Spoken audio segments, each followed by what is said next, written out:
শুকরিয়া জানাচ্ছি মহান রব্বুল আলামিনের কাছে যে পরিবারের সবাইকে নিয়ে আলহামদুলিল্লাহ সুন্দরভাবে ঈদ উদযাপন করতে পেরেছি। শুরুতেই ক্ষমা চেয়ে নিচ্ছি, কোনো কারণে এই ভিডিওগুলো আপনাদের মাঝে শেয়ার করতে লেট হয়েছে। আসসালামু আলাইকুম, আমি পাপিয়া সাভার থেকে বলছি।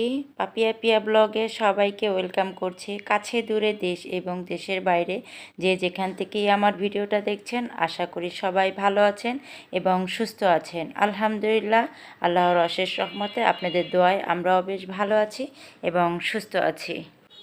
তো গত ভিডিওতে আপনাদের সাথে আমি শেয়ার করেছিলাম যে আমার শারীরিক একটু সমস্যার কারণে আপনাদের মাঝে কোনো রকমই ভিডিও শেয়ার করতে পারিনি। তো এটা হচ্ছে ঈদের আগের দিন। তো ঈদের আগের দিন রাতেরবেলা দেখতেই পেয়েছেন যে আমি আমার যা মিলে আর কি পায়েস রান্না করে তারপরে চলে এসেছি একটু মেহেদি দিতে। তো ঈদ মানে হাতটা রাঙানো থাকবে না, তা তো হবে না। তো আমার যাকে আমি যেরকম পারছি সেরকমভাবেই একটু মেহেদি দিয়ে দিচ্ছি। তো আল্লাহ পাক এই পর্যন্ত ভালোই রেখেছিল। তারপরে ঈদের পরের দিন থেকে এরকম একটা শারীরিক সমস্যা আমার হয়ে গিয়েছিল, সেজন্যে আপনাদের মাঝে কোনো রকম ভিডিও শেয়ার করতে পারিনি, আর আপনাদেরও ভিডিও আমি কোনো রকম দেখতে পারি নাই। যাই হোক, আমার ব্যাপারটা আমার আপু ভাইয়ারা বুঝতে পারবেন, তো কষ্ট করে ভিডিওটা করেছি, তা ভাবলাম শেয়ারই করি। যাই হোক, অনেক দিন পরে হলেও তো আপনাদের মাঝে শেয়ার করি, স্মৃতির পাতায় তো গাঁথা থাকবে। তো এটা হচ্ছে ঈদের দিন সকালবেলা। তো বাবা ছেলেরা মিলে একদম ব্ল্যাক কালারের পাঞ্জাবি পরবে। তো আমি একটু আর কি সকালবেলা নামাজ পড়তে যাবে সেজন্য মিষ্টি মুখ করার জন্য একটু পায়েস দিয়েছি। তো নাবিল আগে নাফিস আগে ওর বড় আব্বুর সাথে চলে গিয়েছে। তো এখানে নাবিল আর নাবিলের বাবা আর আমার ভাসুরের ছেলেটা আর কি ওরা নামাজ পড়তে যাচ্ছে। তো ওদের বিদায় দেওয়ার পরে আমি ঘরটা গুছিয়ে নিচ্ছি, কারণ হয়তো নামাজ শেষ করে কোনো গেস্ট হয়তো বা চলে আসতে পারে, সেজন্য আর কি আমি সব কিছু গুছিয়ে রাখছি। তো আমার যা আর কি বাইরে যে কাজগুলো আছে সেগুলো সেরে নিচ্ছে, আর আমি ঘরের ভিতরে আর কি ঘরগুলো সব কিছু আর কি সুন্দর করে গুছিয়ে নিচ্ছি।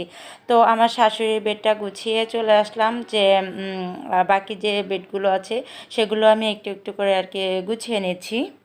আসলে তেমনভাবেই কোনো কিছু আর কি পুরোপুরি ভিডিও করতে পারিনি। যখনই যে এই কাজটুই করেছি একটু একটু করে আর কি ভিডিও করেছি। তো এক জায়গায় যদি যাওয়া হয় না, তো আমার কাছে এত অলসতা লাগে যে কোনো কিছু ভিডিও করতে।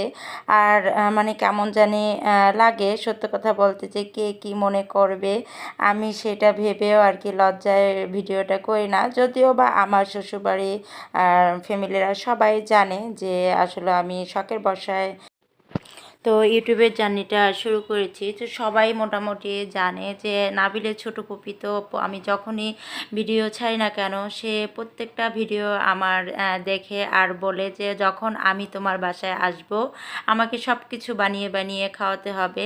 তো এই যে আমার একটা সাপোর্টের ব্যাপার আছে, এটাই আমার কাছে অনেক কিছু, আমি অনেক কিছু মনে করি।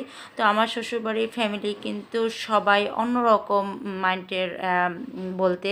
তো আপনাদের ভাইয়া যেমন আমাকে সাপোর্ট করে, তো আমার শ্বশুরবাড়ির লোকেরাও কিন্তু আমাকে সেভাবেই সাপোর্ট করে। যে নাবিলের ফুপিরা আছে, তারপরে যে নাবিলের চাচুরা আছে, তো সবাই কিন্তু আমরা একদম ফ্রি মাইন্ডের। তো যাই হোক, এই যে কোরবানির ঈদে কিন্তু আমরা এরকমের বরিশাল অঞ্চলে যারা আছি চালের রুটি কিন্তু বানাই। তো এখানে আমি বানিয়ে দিচ্ছি আর আমার শাশুড়ি আর কি রুটিগুলো ছেঁকে নিচ্ছে। তো সবাই এভাবে হাতে হাতে কাজ করলে কিন্তু খুবই ভালো লাগে। আর আমার বাচ্চা নাফিজের আনন্দ দেখে তো আমি খুবই খুশি যে কষ্ট করে আসাটা আমার কিন্তু সার্থক হয়েছে। তো এইদিকে কিন্তু এই যে মাংস আর কি নিয়ে চলে এসেছে। তো এখানে আমার ভাসুর আর নাবিলের বাবা আমার শাশুড়ি মিলে সবাই কাকে কাকে দিতে হবে, তো তারা সেটা আর কি পলিতে করে রাখছে। তো আমরা কিন্তু কখনোই যে কোরবানির মাংস যে মাসকে মাস ফ্রিজে রেখে খাবো তা কিন্তু কখনোই করি না। তো এই যে দেখতে পাচ্ছেন নাবিলের বাবা আর আমার ভাসুর মিলে তো যাদের যাদের দিতে হবে তা এখনই কিন্তু সে পলি করে দিয়ে দিচ্ছে। আর এই যে আমরা এই মাংস রান্না করেছি যে পরবর্তীতে যে খাবো সেরকম অবস্থা কিন্তু আমরা কখনোই রাখি না, কারণ আমাদের কিনে খাওয়ার কিন্তু আল্লাহ পাক সামর্থ্য দিয়েছে।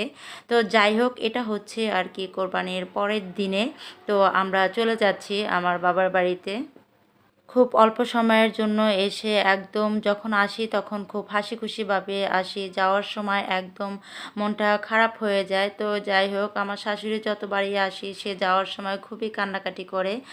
আর এই যে চলে যাচ্ছে, কারণ কাল ঈদের পরের দিন, তৃতীয় দিন আর কি, আমার ছোট ভাইয়ের শ্বশুর শাশুড়ি আর আমার ছোট ভাইয়ের বউ তো প্রথমে কিন্তু বরিশালে আসছে, সেজন্যই আমাদের বাড়িতে আর কি একদিন পরে চলে যাওয়া। আর যেহেতু নাবিল নাফিসের পরীক্ষা আছে তো সেজন্য আর তাড়াতাড়ি আর কি চলে আসছি, যেতে হবে।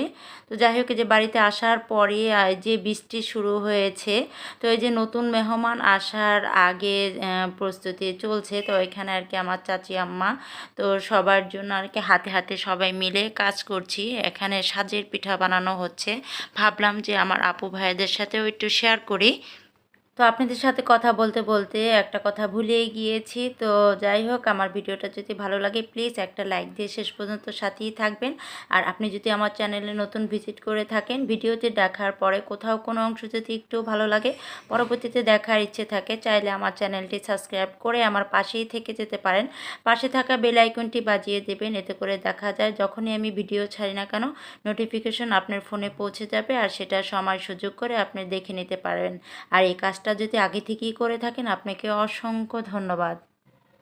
তো আমরা আর কি 3 বোন মিলে পিঠাটা বানাচ্ছি, আর আমার চাচিকে আমি আম্মা বলে ডাকি। আম্মা ভাজছে, তো এটা কিন্তু দুধে শিরা হবে, সেটা আর ভিডিও করা হয়নি। তো একদম ভিডিও শেষ পর্যায়ে চলে এসেছি।